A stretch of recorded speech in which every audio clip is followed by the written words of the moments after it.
So, good morning and good afternoon, everybody. I'm waiting for our speaker to turn up the camera and the microphone. Okay, perfect. So it's a tremendous pleasure to continue our Global IMMUNOTALK series by introducing today's speaker, which is Carmen Gerlach, who joins us from Stockholm, Sweden. Carmen is, as our speaker last week, originally from Germany, but she quickly moved to Netherlands and grew up there. You started your scientific career with a master's in biomedical sciences, which you obtained from the University of Leiden. Then you did your PhD with Ton Schumacher in Amsterdam. And during that time, you became excited about tracking the fates of individual T cells and using super cool barcode technologies to label cells and to follow them up. And doing so, you could show us that affected memory T cell pools are clone-wise identical, but contain those clones in different ratios. So these are very important insights. And after that, you moved to the States and became a postdoc at Harvard University with Uli van Andrian. And there you investigated how CX3CR1 can be used to stratify affected memory T cell subsets.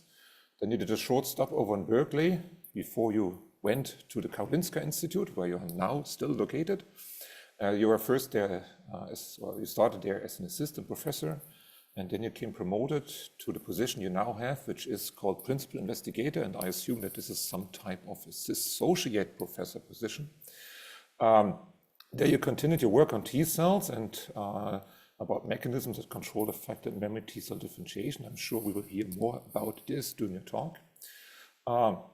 I could continue my introduction here by mentioning prizes and awards you received. You had 2 postdoctoral fellowships. You received the Junior Investigator Award from the Swedish Cancer Society. I could mention how you support young scientists through multiple activities and ideas. Maybe you'll tell us more about this later on too. And I could also mention that you have a very long list of being invited speakers. And with that, we're actually excited that you also accepted our invitation to join the Global IMMUNOTALK series here. So we're very happy to have you. We all look forward to your talk. And without saying much more, now I would start with our usual question, which is, what advice would you give to someone trying to balance family life and a demanding scientific career? Thank you very much for joining us. Yeah, first of all, thank you, Dietmar, so much for the invitation. I mean, I think it's an enormous honor to be able to present our work here. So thank you very much. I'm looking forward to it.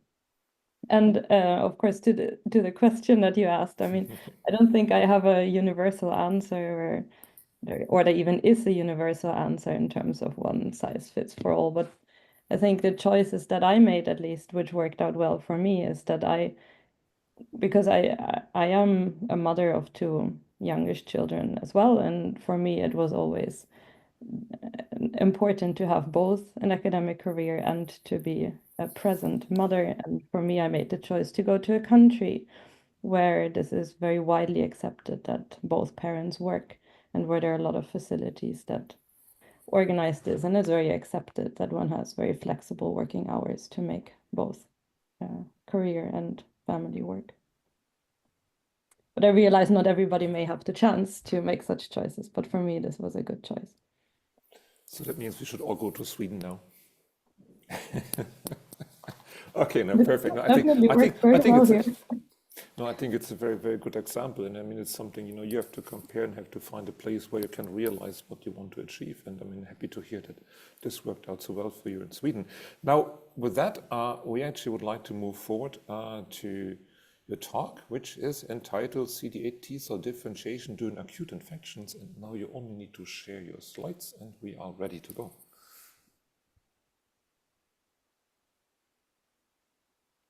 Okay, perfect. Hope you see what you're meant to see. It looks all very good to me. Perfect. Good. Then I'll get started. So yes, as Dietmar says, we're studying CD8 T cell diversification primarily during acute infections. And to introduce this here is that, so I mean, acute effective responses to acute infections, they really have 2 key components. And one is that the infected host cells need to be killed, and this is done by effector T cells, and they can do this through the release of effector molecules like granzymes and cytokines, and then that way the cells contribute then to pathogen clearance. But there's this other aspect as well, and that is that long-term memory needs to be formed. And this is something, this memory is contained in these memory T cells, which can protect upon reinfection and also in that way then provide long-term immunity. Now, and I think what is important to mention in the context of T cell memory here is that T cells can provide this long-term immunity even when a virus mutates. And this has become very, very clear in the pandemic now, where antibodies can, in an ideal case, of course, they can prevent infection, which is something that T cells can't do. But then antibodies rely on the detection of surface proteins, which can heavily mutate. And then the antibody-based protection starts to wane. While T cells, on the other hand, they detect epitopes that can be anywhere within the pathogen, so and can also include shielded or other essential proteins that the pathogen won't really mutate. So in that sense, T cell memory can be really, really robust. Now, due to the importance of these two aspects, the field has really for a long time tried to understand how effector and memory T cells develop. And while initially that sounded maybe somewhat easy, it turned out to be a bit more complicated. And part of the aspect is also of how do we actually identify effector and memory T cells? Because not all of the properties of these cells are actually easily measurable. Like, for example, how do you know if a T cell in the future is going to be able to protect us? And also, how do you deal with a T cell that already, can a memory T cell already be a memory T cell at an earlier time point when the pathogen is still around? And what is it if this particular cell can kill then? Is this an effector cell or is it a memory cell? And so this is actually somewhat of a complex field. Now, and one important thing that we have learned along the way here, trying to find out how these effector and memory cells develop, is that T cell responses in general are very, very diverse. So they're much more diverse than just containing like these two subsets. T cells are very diverse in terms of the function that the cells can have, in terms of how strong they clonally expand, in terms of where they are going to be located, and depending then on the location, also whether they are confined in this location or they are circulatory. If they're circulatory, to which places do they actually migrate? And also in terms of how long the cells live. So there are many, many levels of diversity here. And the goals of our lab now are to understand in a mechanistic way how these T cells actually diversify in the response. So, and where one can apply this then is to see if one can direct T cell responses towards those properties that are desired in a particular situation. And I think in that way, one can really improve vaccinations and immunotherapies. And here I'm talking in the context of infection, cancer, but also autoimmunity. And another aspect is that we're trying to develop strategies that allow us to simply measure T cell diversification states. And this can be then very helpful in the context of immunomonitoring, but also just as a tool to further then again gain mechanistic understanding of this diversification. Now, when it comes to mechanisms that how T cells diversify, there is T cell differentiation, which plays a very large role in this T cell diversification. So when I'm talking about differentiation, this is the process that happens once a naive T cell gets primed by an antigen, and then the cells continue to go through some kind of a graded stages until they become eventually highly differentiated. And this process is regulated, at least in the context of acute infections or vaccinations, by a set of transcription factors. So on one hand, you have transcription factors that keep the cells in a stem-like state and restrain differentiation. And on the other hand, you have transcription factors that actively promote differentiation. And differentiation stages are so relevant in the sense that they are very tightly linked to T cell function. So the more stem-like T cells have a higher self-renewal, a high recall potential, can produce IL-2. So this is why we refer to them as stem-like here. And the most highly differentiated CD8s, they have high cytotoxic potential. Now, this is, as I said, in the context of temporary antigen exposure, so with acute infections or vaccinations. In the settings of chronic antigen exposure, for example, cancer, chronic infections, there may be some kind of a parallel path going on. But so I'm not trying to ignore this path. I'm just going to focus this talk here on the diversification that happens during the acute infections. Now, we have gained really a lot of mechanistic knowledge from mouse studies on how T cells differentiate. But the thing is, it has always been a bit complicated to interpret T cell behavior across species. And that is I think this is to a large degree because it's a bit unclear how human and murine T cell subsets relate to each other. So in both species, we divide cells in different subsets that relate to their differentiation state. And then we call these subsets stem cell memory cells, central memory cells, effector memory cells. These terms are used across species.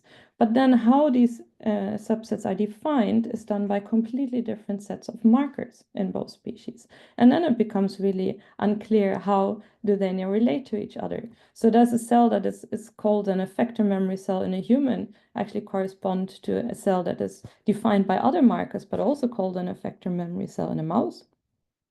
Or should one compare the most highly differentiated states in both species, even though they have different name in both species? So this is a complex thing.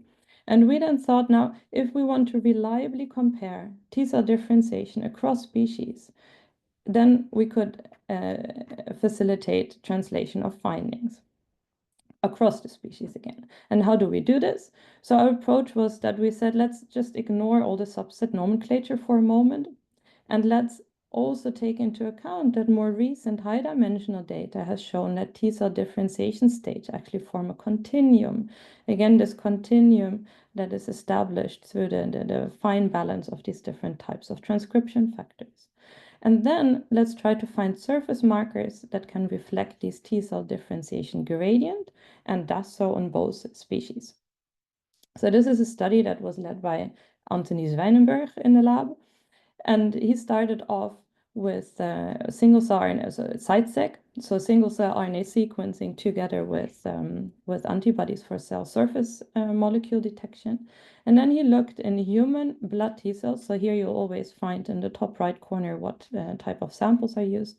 These are human CD8 T cells that are non-naive, so antigen experienced. And you see, like other studies have shown also, that there is this gradient of T cell states rather than discrete subsets. And we now asked, and this gradient can be really nicely captured, what you see here in the color coding through diffusion pseudotime. And we now asked which markers, so which cell surface expressed markers, or which markers in general correlate in their expression best with this differentiation gradient as it's captured by diffusion pseudotime. And this is the top correlating marking going down. And we screened this list for those markers that are cell surface expressed, because this will allow for much easier antibody detection, and where we have good antibodies available commercially for both species. And when you go then down this list, the first molecule that meets this criteria is CX3CR1. And if we're now looking if CX3CR1 indeed correlates with T cell differentiation, and you see that beautifully. So this is all on the RNA level here. You see that graded levels of CX3CR1 expression positively correlate with those transcription factors that are known to drive T cell differentiation. And you have an inverse correlation between CX3CR1 levels and those transcription factors that are known to repress T cell differentiation, to keep them in the stem-like state. So at least at the RNA level, we see that fine-graded expression of CX3CR1 correlates beautifully with T cell differentiation state. Now we wanted, of course, to find a way that is easy and allows then detection of the differentiation state also on the protein level through flow cytometry.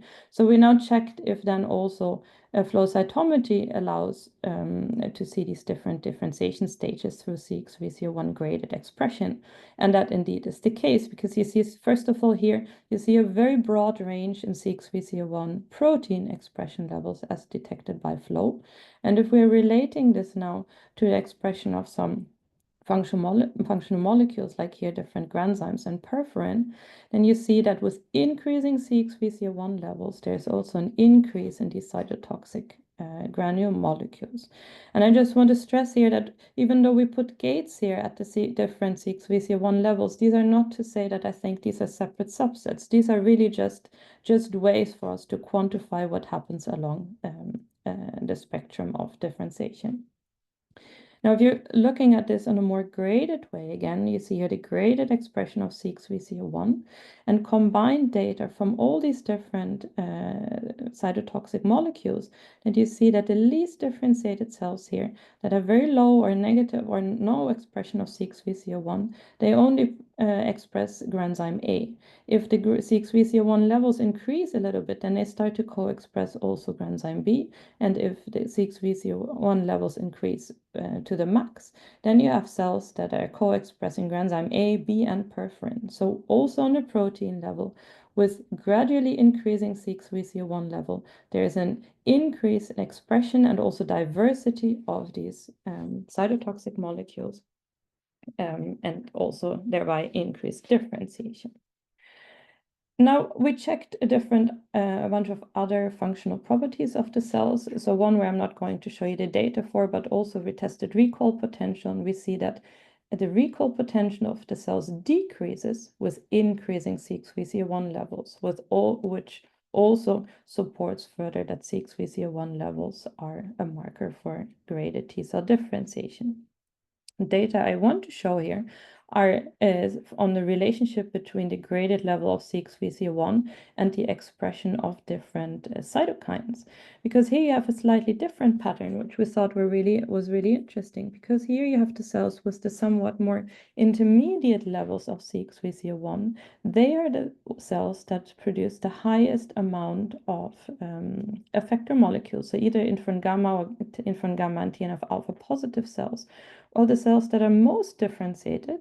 And if you recall here, the most differentiated cells were those that had most of these granule cytotoxic molecules. They actually have lost the ability to produce the effector cytokines upon stimulation. So there is not actually a direct correlation. If you're able to measure now T cell differentiation on this very, very graded scale, then you can see it's not the same cells that are most cytotoxic. It's different cells that are cytotoxic and different ones that make these cytokines. So then we started to ask if CXVCO1 levels also reflect high-dimensional differentiation stages when we're measuring differentiation through the typical cell surface markers. So for that, we stained our human blood CD8 T cells with a panel of the most commonly used cell surface markers to classify T cells in the differentiation state, and included CXVCO1. When you do then clustering on these cells, you can find here these different clusters of differentiation stages. And then we ask now to what degree our very simple gating here by CXVCO1 expression level, and we combined it with the expression of CD62L, to what degree this simple two-dimensional gating reflects these high-dimensional differentiation stages that are as unbiased as we could have them through the clustering. And you already visually see that there's actually a pretty nice overlap between the CXVCO1 and 62L based gating. And this is also reflected in high similarity scores here on a scale from 0 to 1. If now one compares this to the classical gating of how T cells are subsetted into differentiation stages using CD45RA or RO combined with CCR7 in humans, then you see already that these gates in a way do not at all reflect these high-dimensional differentiation stages. And that is also, again, reflected in these lower similarity scores. Now here at this point, this could be just because we had only 8 markers that we're looking at. So we analyzed a site of data set that was previously published. And also here we went for the same strategy. So these are the antigen experienced CD8 T cells. Clustering reveals here 3 different clusters.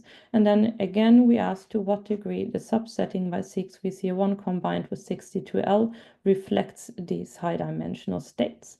And here I have to say this data set unfortunately did not have very strong 6VCA1 signals. So here we couldn't distinguish cells by a 6VCA1 level. We could only look for 6VCA1 positive cells.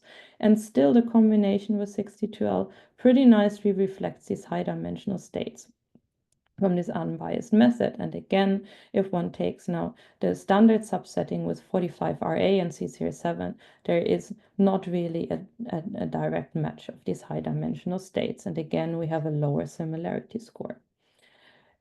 Now, then of course, CD45RA and RO are very heavily used to classify human T cells.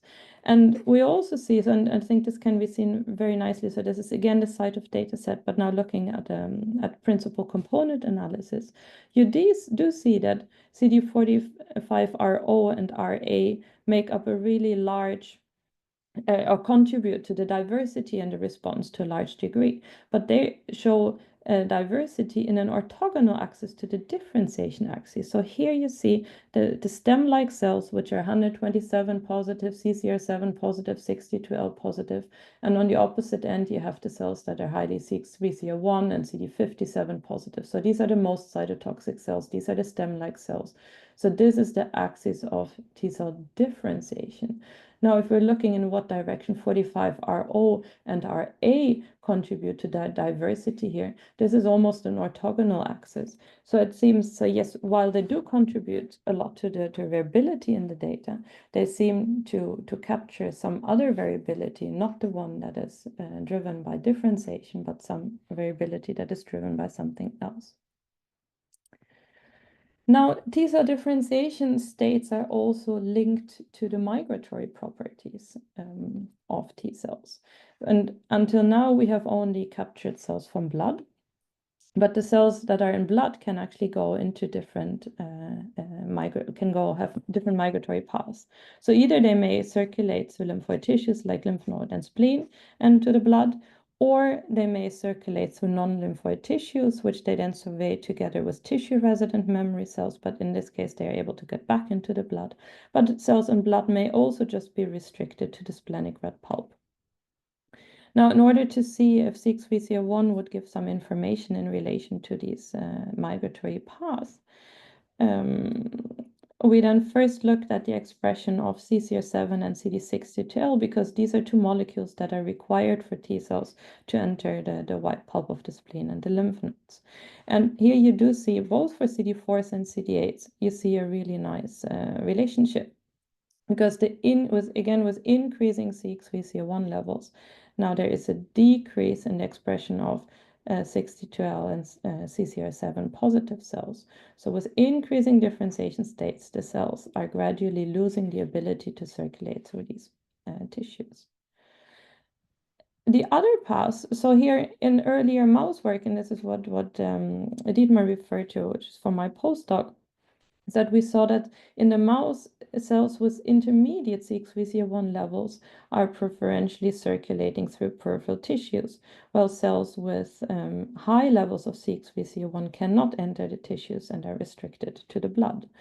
Now, there is work from humans not using 6VCR1 but CD57, which shows something very similar, where this CD57 negative cells are the ones that can circulate it through the tissues, while the most cytotoxic ones, which are 57 positive, are actually restricted to the blood circulation.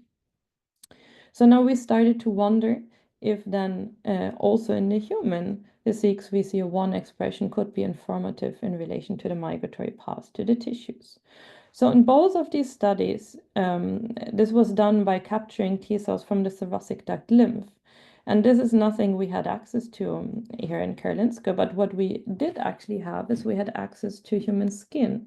And human skin is really nice in the sense that it has two compartments. One is the epidermis, which contains only tissue-resident cells, but it also has another compartment, the dermis, which holds a combination of tissue-resident but also tissue-circulating cells. So what we did in collaboration with the lab of Liv Eidsmo is that we looked at the skin and now asked in relation to, so we had blood and skin samples, and we looked separately at the dermis and the epidermis, and we could even separate the dermis into cells that are circulating and cells that are resident based on tissue residence markers. And if we're then looking at the expression of CXVCO1, you see in the blood that cells have really, really high expression of CXVCO1. In the dermis, the circulating fraction of the dermis, we do also find cells that express CXVCO1, but to a lower level than we see in the blood.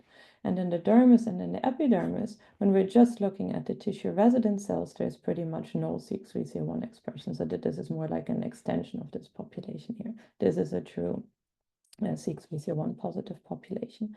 And if one looks at this in a combinatorial way, you can see that with increasing CXVCO1 level, the fraction of cells here in light blue that does not express any tissue residency markers, so that are more likely to be circulatory, is increasing. Or in other words, cells that express CXVCO1 in the dermis are more likely to be circulatory. And going on from this, because this fitted really nicely with data that was published from Laura Marquet's lab, who showed that expression of S1PR5, so cells that express S1PR5 are unable to form tissue resident cells because they're kind of pulled out right away out of the tissues again. And this correlates beautifully with the CXVCO1 expression here. So increasing CXVCO1 levels, cells with increasing CXVCO1 levels have also increasing S1PR5 levels. And this can be a mechanistic explanation then on why the cells that express CXVCO1 are more likely to be circulating than resident in this human skin. So to summarize this part, here is that we find that graded CXVCO1 expression reports on functionally distinct differentiation states. And what I've shown you so far is in CD8 T cells. So we see that with increasing CXVCO1 levels, both on mRNA and on protein level, T cell differentiation is gradually increasing. And this is also on if one looks at differentiation in a high dimensional state. We see also with increasing CXVCO1 levels, the cytotoxic granule expression is increasing, while the recall capacity and IL-2 production is decreasing. Cytokines, on the other hand, the effector cytokines are most actively produced in cells of these intermediate differentiation stages. And if we're looking at which cells can be found in the skin, we do not find any of the super bright CXVCO1 expressors, but of those cells that do express CXVCO1, of the cells that are found in the skin, the ones with CXVCO1 expression are more likely to be circulatory. So it seems that indeed graded expression of CXVCO1 marks graded T cell differentiation states in CD8s.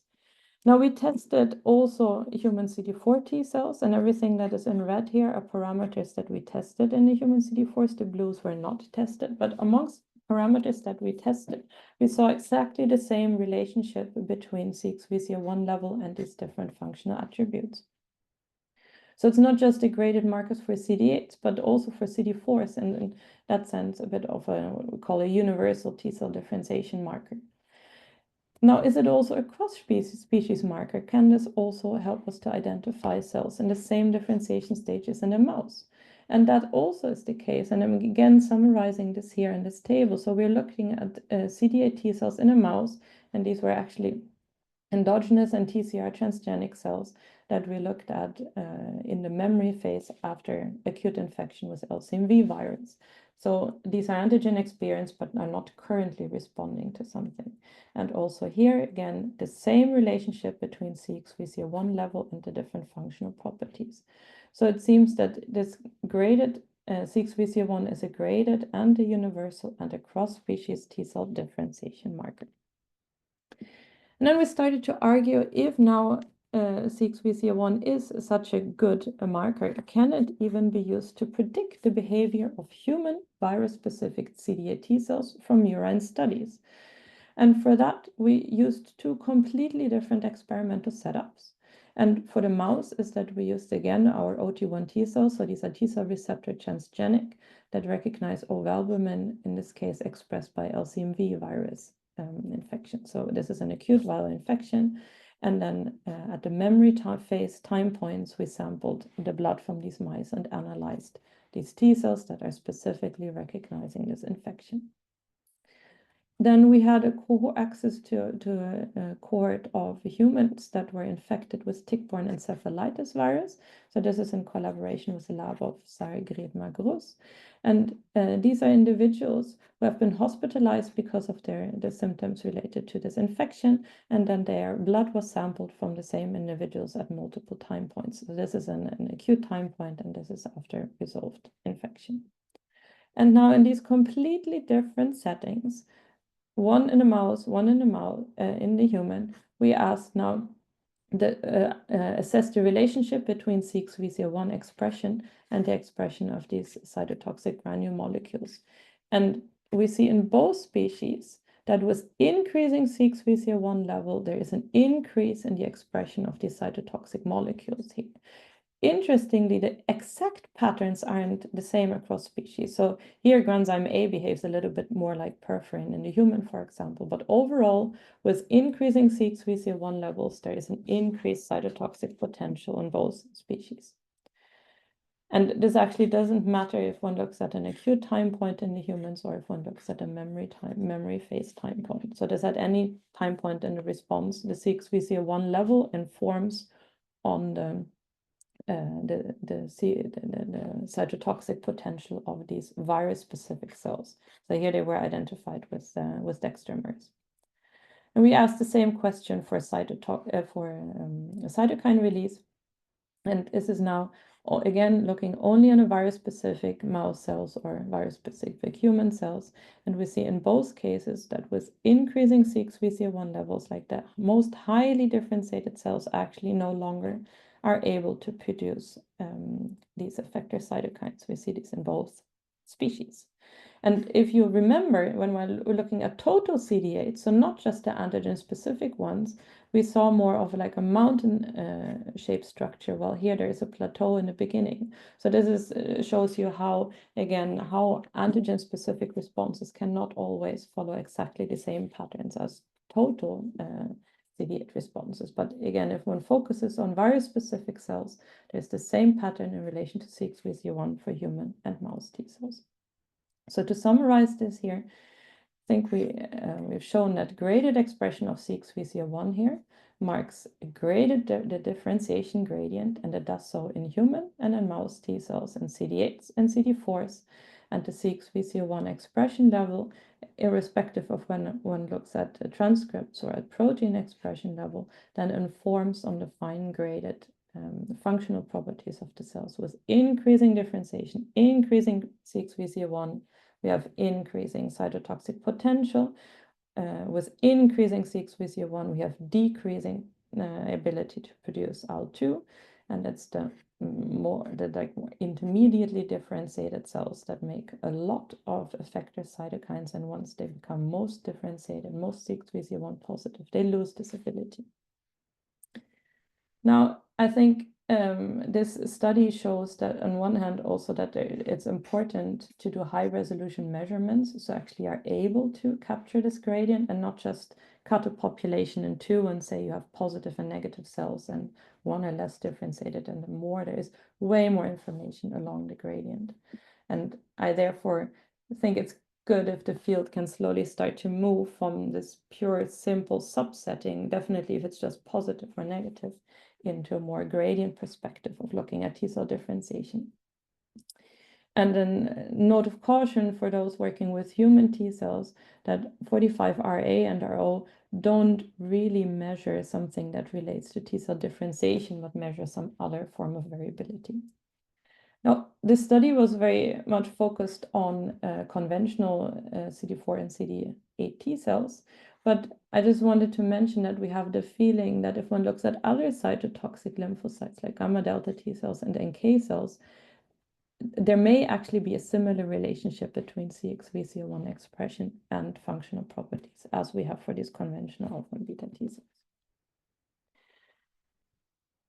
Now then I want to switch to a different story, because at the end of this we were left, okay, we have this really nice integrated marker, but now can CXVCL1 also be regulated by processes or factors that are unrelated to T cell differentiation? And most obvious was always the question, what happens, because CXVCL1 is a chemokine receptor. So what happens if T cells sense the ligand, so the fractalkine or CXVCL1? Does this reduce CXVCL1 expression? And if so, would this hamper its utility as a differentiation marker? So this is something we addressed in a follow-up study, which was led by Jyoti Pokharel and Iman Shiki. And here the conclusion is that we do find that the cellular microenvironment regulates CXVCL1 expression on CD8 T cells, but it doesn't actually hamper the utility of CXVCL1 as an ex vivo T cell differentiation marker. It does, however, have consequences for the utility of CXVCL1 as a marker during in vitro studies. So in this, the results are summarized here in this scheme. So if one looks at memory CD8 T cells in vitro. So here we have the less differentiated cells in light gray, the highly differentiated cells in dark gray, and red symbolizes the expression of CXVCL1 here. So in vitro, CXVCL1 is in principle is stable, so it can serve as a good differentiation marker there.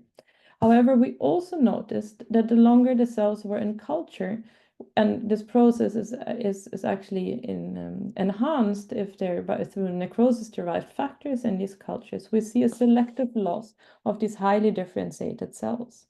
So if one sees a reduction in CXVCL1 in vitro, this doesn't really mean that the cells are de-differentiating or becoming less differentiated as a population. There was a selective loss of the highly differentiated cells due to cell death. Now, in vitro, also during cultures, often if one wants to expand T cells, there is a lot of TCR stimulus that is being added. And here we saw that recent TCR stimulation actually leads to downregulation of CXVCL1 expression. So we're not losing the highly differentiated cells, but they are losing CXVCL1 expression. And as we haven't drizzled this out in very deep detail, but it seems that this is a transient process and that then it will come back up. What we did look into in more detail here is this, what happens once the cells get exposed to CXVCL1, so the ligand of CXVCR1. And then we do indeed see a concentration-dependent loss of the CXVCL1 expression. And this is where I'm going to show you the data on this. So here is it summarized early after the response, early after addition of CXVCL1, we do not see so much. But if we're looking at 12 hours, which is the green line here, or 24 hours of culture, then we see with increasing CXVCL1 concentration, we see a reduction in the cells that are expressing CXVCL1.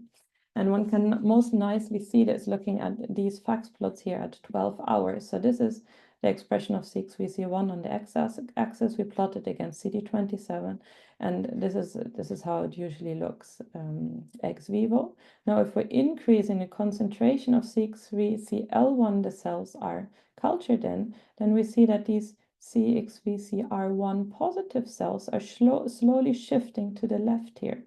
So in the beginning, we have pretty much no cells that are 27 negative, and all the 27 negative cells are CXVCL1 positive. There are hardly any which are double negative.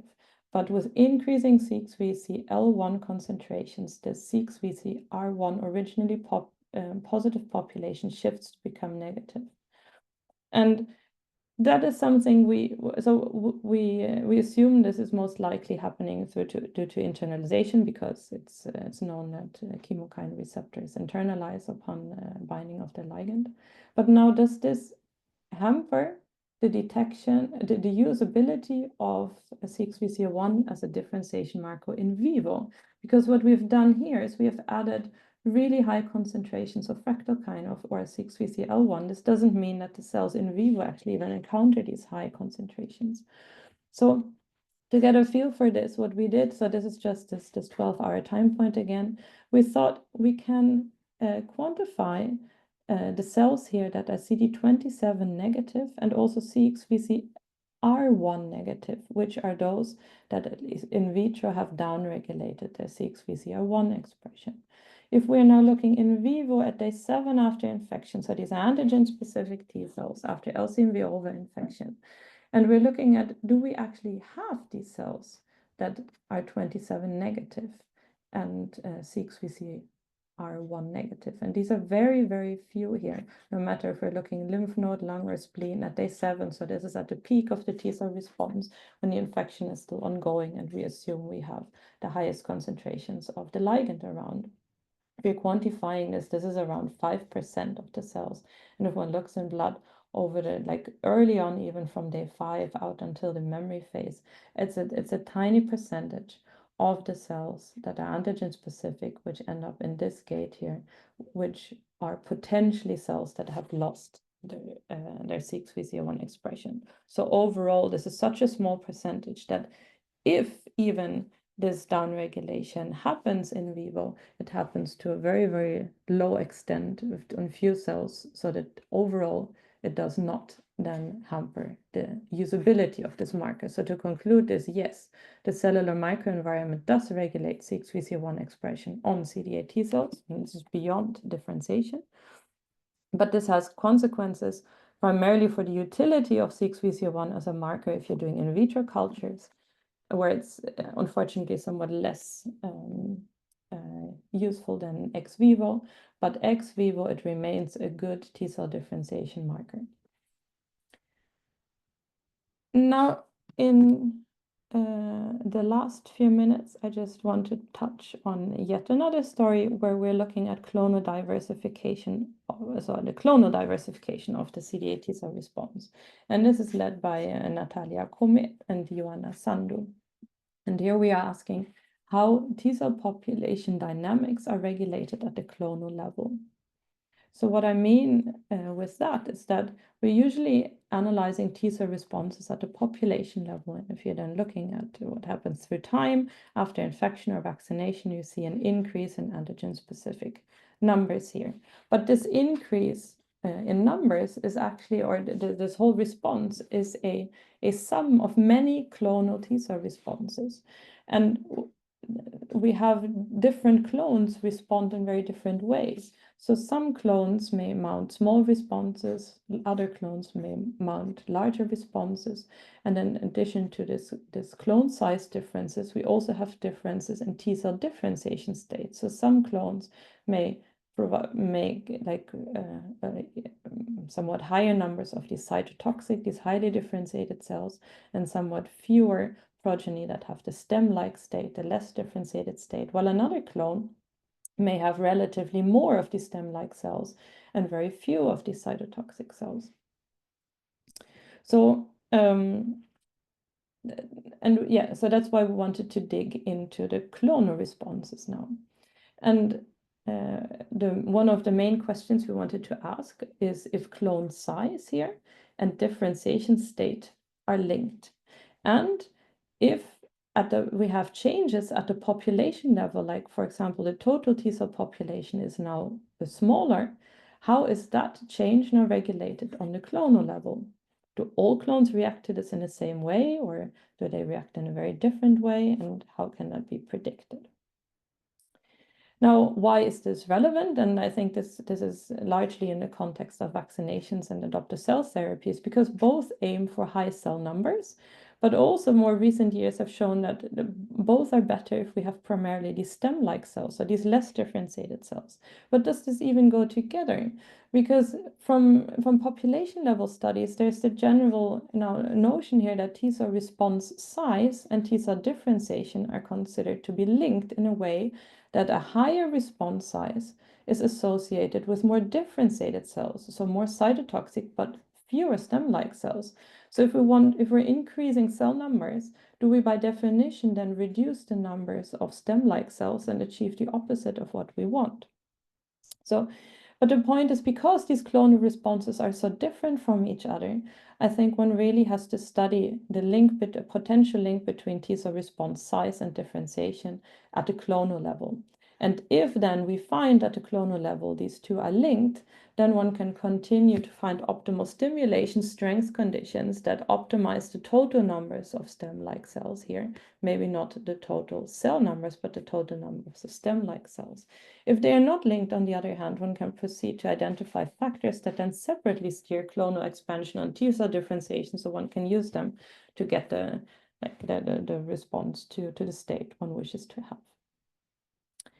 Now, how does one study individual CD8 T cell responses? And we are doing that by cellular barcoding here. This is just taken from a review on how one can, different technologies that exist for studying these individual T cell responses or clonal T cell responses, which is the technology that is newest and most commonly used these days. So of course, to do a single cell sequencing of the TCR sequences combined with transcriptome or epigenome. Now, the advantage of these technologies is that one can study actually TCR diversity in the endogenous population. But at the same time, while there is a lot of information in checking how TCR diversity is changing or what it is, it will never be possible to know to what degree and how TCR sequence itself, through its antigen affinity or immunodominance of the antigen they are recognizing, contribute to any differences between T cell clones. So for that purpose, it is actually more appropriate to study individual T cell responses in a fixed T cell receptor system, which can be done either by this barcoding that we're using or also conceptually by the single cell transfer. And here, any differences that one would find between T cell families or clones are then irrespective of the TCR sequence and are steered by other mechanisms. And now, as I said, this applies for the single cell transfer as well, but obviously there is a much higher throughput here in the barcoding setting, so that is why we're going for this. Now, so how does this barcoding work? We're starting off with a retroviral library of different barcodes, genetic barcodes that are then transduced into thymocytes of a fixed TCR, so in our case, an OT1 TCR transgenic mouse. These transduced cells are then injected into the thymus of a normal recipient mouse, so that the cells there, the barcoded thymocytes, can develop into mature naive T cells that we can then isolate and use in adaptive transfer studies. And then the general setup we're using is that we're transferring these barcoded naive OT1 T cells into regular B6 mice, infect them with whatever infection that carries ovalbumin so that it's recognized by these OT1 T cells. And then in this set of experiments, we're looking at to read out the barcode through sequencing at the peak of the response. And this alone, barcode sequencing, will allow us to count the cells per barcode, so we will know the different clone sizes. But we're combining this with sorting based now on CXVCR1 expression levels. And here we have to bin them, and we're using low, intermediate, and high differentiation stages here, defined by CXVCR1 in combinations with 27. And this combination allows us then to get per barcode, so per T cell family, the information on how large is the response size. And we can calculate a differentiation score based on these more graded measures. What we've done so far is that we've gotten a barcode library from Ton Schumacher, and with help from Jos, Natalia created a new barcode library that is now labeled with mScarlet instead of GFP. And we've done this so that it will be compatible with GFP reporters, like we're using a GFP reporter for CXVCO1 to get the most optimal resolution here on the expression levels. Yes, and then the first thing that we saw, and that is actually was great to see, because this recapitulates what was previously seen with T-cell responses to bacterial infection. We see a huge clonal diversity. So this here is one mouse of these fixed TCR T-cell families. So if we're looking at this as one mouse, another mouse, yet another mouse, and every dot here is a T-cell family, so a different barcode or a T-cell clone. And you see a huge variability in how large the responses of these individual T-cell families are across the whole mouse, and this counts for all mice. And if we're looking instead of family size, we're looking now at the differentiation state of the cells. You see again a huge diversity. So per mouse, again, this is one mouse, another mouse, another mouse, and every dot is a different T-cell family. We see within the same mouse families with very low differentiation stages. We see families with very high differentiation stages, and pretty much everything in between. So we have a huge clonal diversity, even among these fixed TCR CD8 T cells, and this relates to diversity in response size, but also in differentiation state. And we see this in viral infection similarly as it was earlier shown in bacterial infection. But now the big question was, do T cell family size and differentiation state, are they linked or not? And we do see that they're not fully linked. So here we're plotting the family size against the differentiation score. And overall, you do see that there is somewhat of a correlation where with increasing family size, there is also overall an increased differentiation score. But if you look, and this is also what was earlier suggested to be the case, but earlier data used different markers, and for some markers, different differentiation markers, and for some markers there seemed to be a correlation, for others not. And what now the good thing is we can do with this differentiation score based on the CXVCO1 levels is that we have a very fine-graded, again, measurement of the T-cell differentiation state that goes beyond what we had before. And what you then can see, that this overall correlation is primarily determined by the fact that we have a group of families here and then a bunch of families there. So this means that the small families, they also have a relatively low differentiation score. But once they become a little bit larger and become a little bit more differentiated, then actually this correlation seems almost gone. So you have now a huge diversity in terms of family size and differentiation score.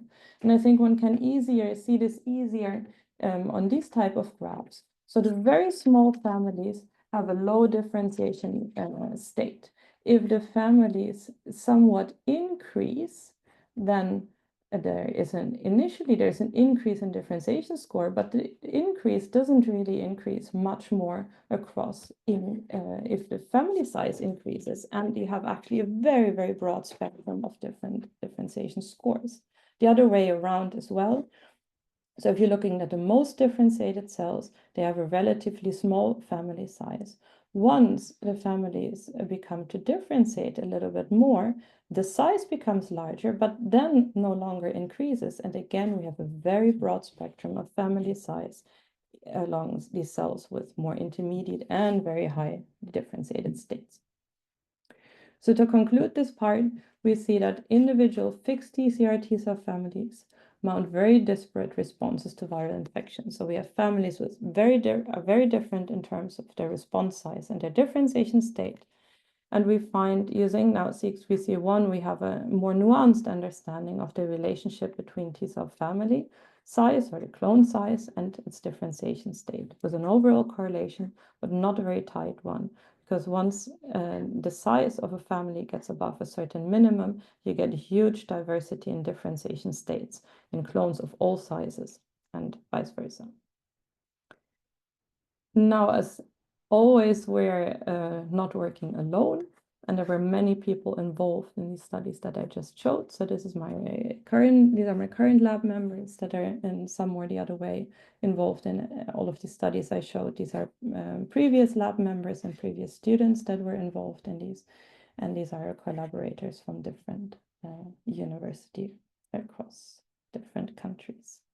And thanks to our funders for this. And thank you for your attention.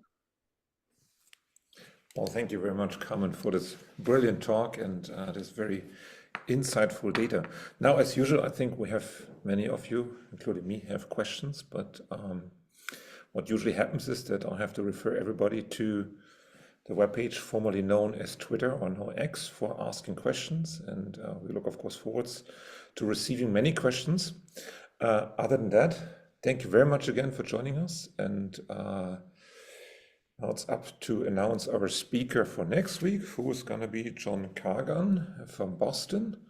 And I hope to see you all again. And with that, thanks to everybody for joining us and see you again next week. And thank you again for the opportunity to present our data. Our pleasure. Thank you.